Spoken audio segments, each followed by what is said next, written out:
Well, that's what yeah, if you, come on, man, that's just hanging around the cellar. That's just table stuff, you know? True. That's just being at the table. It's nice. That's a nice Templar. That's where that kind of talk belongs, dude. You can't take give it out to the civilians for free, dude. No, bro. You can't diffuse the legendary Bro, hang, there's so dude. many fucking assassins down here. We got Alright, so during a recent episode of Matt and Shane's secret podcast, Shane Gillis and Matt McCusker spent some time talking about the overall comedy war that's happening right now between Austin, Texas, and pretty much the rest of the world. And even though they both live in Austin and do sets at the mothership every single week, it seems like they don't want to be associated with the Austin comedy scene whatsoever. And it's almost like they'd take it as an insult if you classified them as Austin comics, which is a completely valid feeling to have. Like, sure, Matt and Shane are great friends with the entire Rogan sphere, but that doesn't change the fact that their friends are complete hacks. And they know this. I mean, you just saw them making fun of how Joe Rogan considers him and his posse as assassins, or the comedy death squad. And shortly you'll see them make fun of how pretentious it is to consider comedy as a sacred art form like Joe Rogan and Andrew Schulz have on several JRE episodes. So they're very aware of the bad reputation that Austin has garnered over the years. And they obviously know about all the hate that their buddies receive online. Because in this next clip they admit to watching YouTube videos criticizing the Rogan sphere and how Joe Rogan has ruined comedy. So something tells me that the Elephant Graveyard's recent video about that whole scene left a long-lasting impact on Shane Gillis and Matt McCusker. I still get moved every time when I see a dude with like just genuine disabilities doing his thing on stage, because to me it's like, I don't know, I would give in. It would just be too much for me. I don't know that my spirit would be resilient enough to fucking practice the sacred art form that is stand-up comedy. Dude, it's such a sacred art. And that's what the thing that's driving me during the comedy wars is how sacred the art is. That's all. Yeah, dude. The comedy wars will pass. Yeah, you will. They'll pass. It'll pass. This is what I got to go to New York last Also, week. I'm going back to Philly for about 6 months, so Yeah. I'm out. Fuck the Austin scene, dude. No. I'm back East Coast till I talk to the die, people bro. in East Coast LA. all day. Well, we were watching nasty YouTube videos about the comedy wars. Yeah. And I was like, what are we doing? Let's get something positive. grind the tape. No, I had to stop. Put on fucking grind the tape. So Film much, Guy dude. Network, The fate of the dude. The universe guy's just- hangs in the balance, bro. Well, the comedy wars? Yes. Dude. The Austin comedy scene's too powerful. LA and New York need to unite to destroy the Austin comedy scene.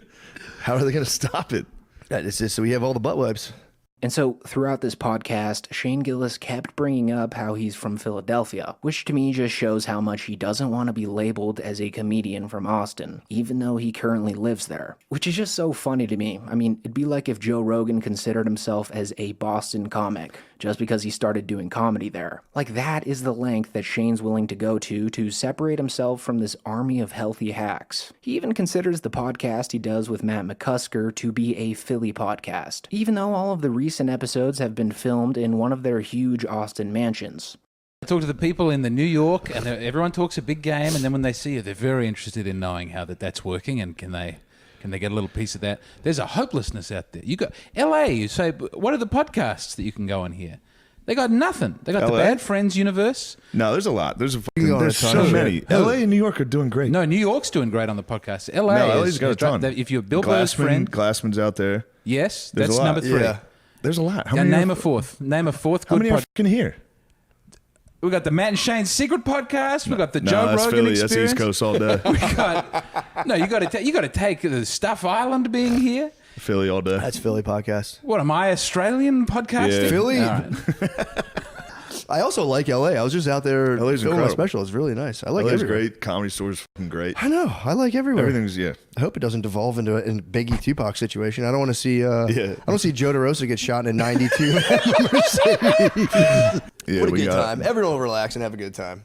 So just for some context here, Shane Gillis moved to Austin back in 2023, drawn in by its tax perks and proximity to Joe Rogan's mothership. But now that Shane Gillis is pretty much Taylor Swift for the average frat guy, he really doesn't need to be there anymore. And frankly, Joe needs Shane on his stage more than Shane needs Austin. Or Rogan, for that matter. And now that Rogan, Hinchcliffe, and that whole crowd is being called out, it could be time for Shane Gillis to happily part ways with the Rogan sphere. Not in a way that would make anyone mad, but in like an understanding, sort of wholesome way.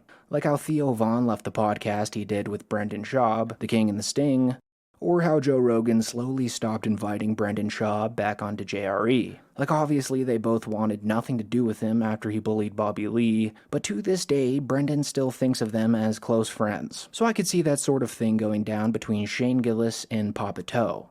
So in this next clip here, Shane, Matt, and their guest, James McCann, started speaking about Mark Maron calling out Joe Rogan and Tony Hinchcliffe in his latest special. And if there's anything that points to Shane not needing Joe Rogan or the Rogan sphere anymore, it's this clip right here. Because unlike Tony Hinchcliffe or Brendan Schaub, who got completely heated and went into full-blown cope and denial mode about Mark Maron calling them out, Shane just kind of makes light of the entire situation, and even goes as far as to say that he respects what Mark Maron did, since in Shane's eyes, Mark's gotten to a point in his 40-year comedy career where he simply doesn't care anymore and calls a hack when he sees one, which Shane mentions that he could see himself doing when he gets to that point in his career.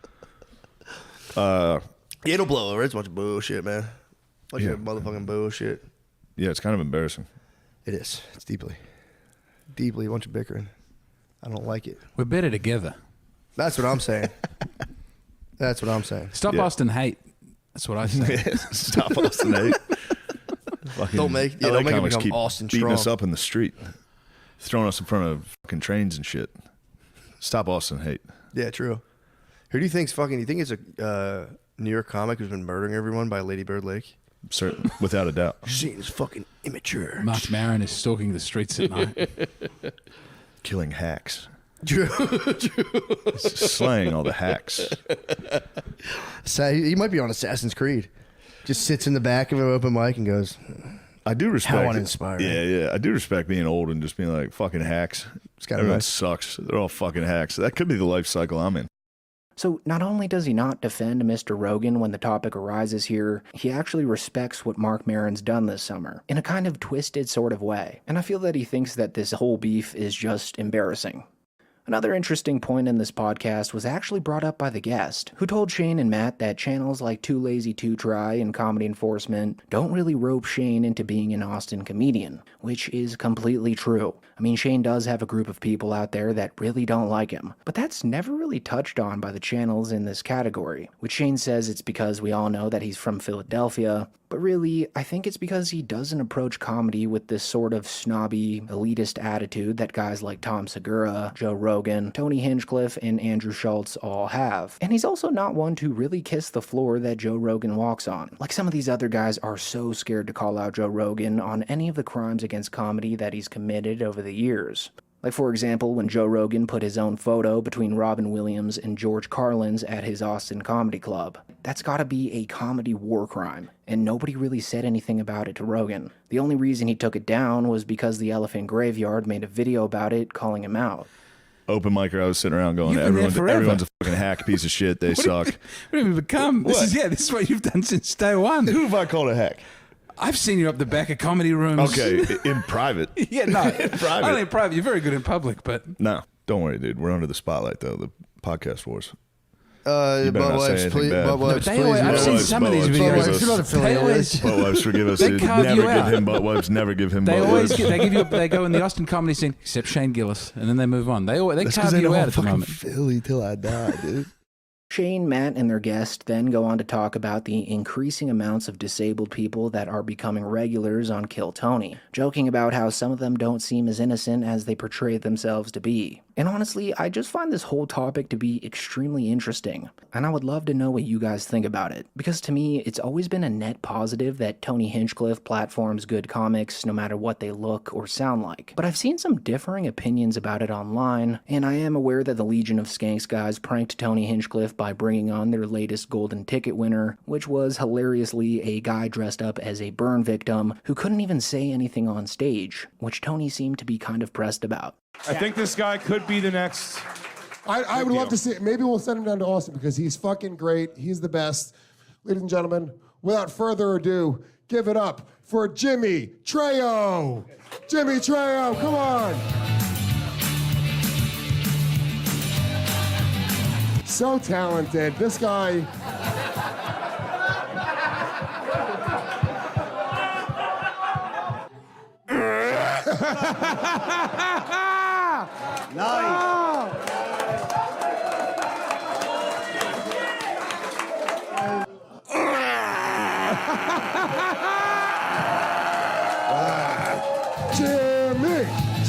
from me. Wow. I see why you guys keep him behind a paywall. So overall, I think it's more complex than I once thought, and I would love to hear your guys' thoughts on it in the comments. We have all the butt wipes. They're doing a nice successful blockade on the butt wipes. They're going into like deep political theory. I mean, like it's actually fascist. You go, fuck, I didn't think about that. It's gonna backfire. You can't do that. Blue Chew, are you okay doing business with me? You can't call the group fascist. But then you can't say you're not fat. It's gonna be like Cracker Barrel. It's gonna be like Vanity Fair. True. You can't do that. True. They're gonna go, well, that's There's 1,000 disabled guys going, we will stand with you for my minute, I'll get that. The disabled guys are little nasty fucks, dude. They're the ones no one's keeping an eye on. Climber fuckers. What, dude, yeah. Think about it. You think because of the disability, you're like, this guy must be a sweetheart. Then you talk to him, you go, this guy's a little climber. No. This guy's a little nasty fuck. Think about the drudgery. And that could be any of them. I'm not. Well, some of them don't have a lot of time. They've got to establish the career very quickly. I think those guys, they seem good. Which specific disabled? They're all fake. Dude, think about the fucking dread and like drudgery of just being like a healthy young man in an office. You're like, I got to escape this form that is my life. If you fucking strap me down and like scramble my fucking wires, I'd be like, I gotta fucking do something about this. Yeah, you gotta nothing but respect for the disabled bros. That For sure, killing it. They get me every time. Does like, New York have any disabled men? A lot of stairs in that. There's a couple disabled men.